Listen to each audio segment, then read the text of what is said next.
മുഹമ്മദ് ഹാജിയുടെ പേര് വെട്ടിമാറ്റുവാൻ ശ്രമിക്കുന്ന ചരിത്രത്തിനോട് ധിക്കാരം കാണിക്കുന്നവരോടുള്ള പോരാട്ടത്തിന് വേണ്ടി നമ്മൾ തയ്യാറാകണം. ചരിത്രം പഠിച്ചുകൊണ്ട് വിദ്യാഭ്യാസം നേടിക്കൊണ്ട് രാജ്യത്തിന്റെ മനോഹരമായ ഉത്തരവാദിത്തങ്ങളെ നമ്മൾ നിർവഹിക്കണം. We the people of India എന്ന് പറഞ്ഞുകൊണ്ടാണ് നമ്മുടെ കോൺസ്റ്റിറ്റ്യൂഷന്റെ ആമുഖം ആരംഭിക്കുന്നത്. നമ്മുടെ രാജ്യം ഏതെങ്കിലും ഒരു മതത്തിന്റെ പേരിലല്ല സ്വാതന്ത്ര്യത്തിലേക്ക് കടന്നു വന്നത്. ഈ രാജ്യത്തിന് വേണ്ടി പോരാടിയവർ ഏതെങ്കിലും ഒരു മതക്കാരോ ഒരു ജാതിക്കാരോ ഒരു വിഭാഗക്കാരോ ആയിരുന്നില്ല.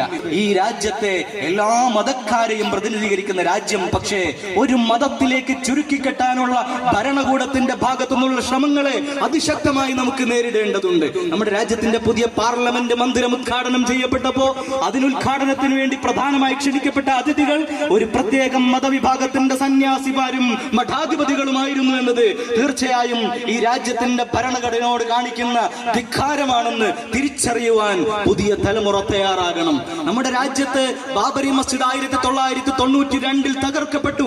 രാജ്യത്തിന്റെ മനോഹരമായ സംസ്കാരത്തെ ഉയർത്തിപ്പിടിച്ച പള്ളിയായിരുന്നു ബാബരി മസ്ജിദ് എന്ന് നമുക്കെല്ലാവർക്കും അറിയാം. ആ പള്ളി തകർക്കപ്പെട്ട സ്ഥലത്ത് കെട്ടിയുയർത്തപ്പെട്ട ആ മഠത്തിന്റെ ഉദ്ഘാടന കർമ്മത്തിന് ആരാണ് കടന്നുപോയത്? നമ്മുടെ രാജ്യം ഭരിക്കുന്നവർ, ഈ രാജ്യത്തിന്റെ ഉത്തരവാദിത്വം നിർവഹിക്കുന്നവർ. ഒരു പ്രത്യേക മതത്തിലേക്ക് രാജ്യത്തെ ചുരുക്കിക്കെട്ടാനുള്ള, മതരാജ്യമാക്കാനുള്ള ആ ക്രൂരമായ ശ്രമങ്ങൾക്കെതിരെയുള്ള സംഘടിക്കലും പോരാട്ടവുമാണ് തീർച്ചയായും ഓരോ സ്വാതന്ത്ര്യ ദിനത്തിലും നമ്മൾ ആഘോഷിക്കേണ്ടത്.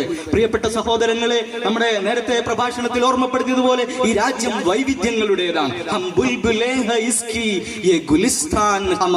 ഈ മനോഹരമായ പൂന്തോപ്പിൽ വിവിധ വർണ്ണങ്ങളുള്ള കുസുമങ്ങൾ വിരിഞ്ഞ ഒരു രാജ്യമാണ് ഇന്ത്യ.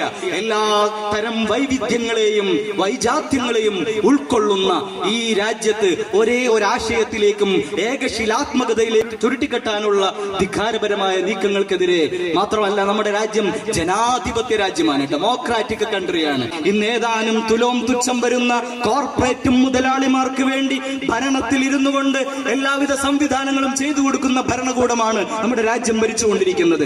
വലിയ കോർപ്പറേറ്റ് മുതലാളിമാരുടെ കച്ചവടങ്ങൾക്കും ബിസിനസ്സുകൾക്കും വലിയ നിലയിലുള്ള ആനുകൂല്യങ്ങൾ നൽകി രാജ്യത്തെ കോടാനുകോടി വരുന്ന പാവം ജനതയെ പിച്ചച്ചൊട്ടിയിലേക്ക് വലിച്ചെറിയാനുള്ള ശ്രമങ്ങൾ നടത്തുന്ന കോർപ്പറേറ്റുകൾക്ക് എല്ലാവിധ സൗകര്യങ്ങളും ചെയ്തു കൊടുക്കുന്ന ഭരണകൂട ധിക്കാരങ്ങളോടും പൊരുതുവാൻ കൂടിയാണ് നമ്മൾ 1947 ആഗസ്റ്റ് മാസം 15 സ്വാതന്ത്ര്യത്തിലേക്ക് കടന്നു വന്നിട്ടുള്ളത് എന്ന ഓർമ്മപ്പെടുത്തലുകൾ ഒരു ചെറിയ രീതിയിൽ ഓർമ്മപ്പെടുത്തി ഈ സ്വാതന്ത്ര്യദിന പരിപാടിയിൽ പങ്കെടുക്കാൻ എത്തിച്ചേർന്ന എല്ലാവരെയും കൃത്യമായി അഭിവാദ്യം ചെയ്തുകൊണ്ട്